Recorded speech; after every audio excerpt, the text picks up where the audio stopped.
Brigadier साहब, आप क्या समझते हैं कि इस वक्त इत्तलात है कि पाकिस्तान आर्मी की तरफ से भारत को भरपूर जवाब के हवाले से बातें चल रही हैं और ये भी चल रहा है कि पाकिस्तान ने जवाबी स्ट्राइक भी की है और ये ताज़ा तरीन इत्तलात हैं कि 2 भारतीय तैयारे जो हैं वो मार गिराए गए हैं।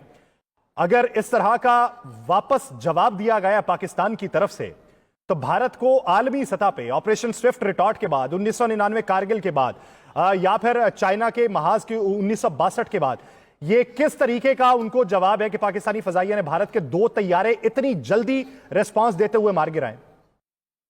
जी हाँ, देखें अभी रिपोर्ट्स का हम वेट कर रहे हैं कि हर तरफ से खबरें आ रही है और देखें आपकी फजाइया जो है आपकी एक बड़ी मजबूत फजाइया है और आपके जो टेक्नोलॉजिकल एज है तो पाकिस्तान के पास वो कैपेबिलिटी है और पाकिस्तान ने पास में भी डेमोन्स्ट्रेट किया था। आपके JF-17 थंडर ब्लॉक 3 है और इसके अलावा आपके J-10C है और दूसरे आपके पास जहाज भी हैं। तो मेरा ख्याल में हमने उनको खास तौर पर बावर करवाया था कि हम आपके साथ जो कुछ कर सकते हैं। तो मेरे ख्याल में जहाज गिराए हैं तो उनको मैसेज जो उनकी क्रेडिबिलिटी थोड़ी कुछ बची थी इंडिया की वो भी जाएगी और पाकिस्तान की जो शाहीन है उनको तो हमें खराज अकीदत पेश करते हैं।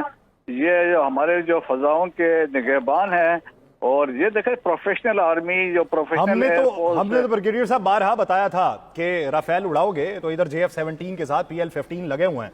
हमने तो ये भी कहा था कि J-10C भी तुम्हारा मुकाबला करने के लिए तैयार है और हमने ये भी कहा था कि अगर तुम 1950 के MiG-21 ये भी सही तरीके से उड़ा सके तो राफेल उड़ाने की तुम्हारे पास सलाहियत कहां पे आएगी? वो तो फ्रांसीसी इस वक्त परेशान बैठे हैं कि किन के हाथ में राफेल देती है।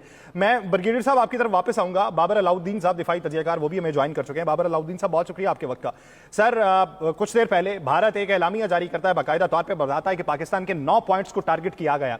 लेकिन जवाबी कार्रवाई हमने देखी है कि इत्तलात ये मौसूल हो रही हैं कि पाकिस्तान ने वापस स्ट्राइक किया एक श्रीनगर एयरबेस को और फिर ये भी इत्तलात हैं कि पाक फजाइया ने भारत के 2 तैयारे मार गिराए हैं। अब इतना भरपूर जवाब, इतना जल्दी जवाब, ये भारत के औसान के सद तक खता करने के लिए काफी है?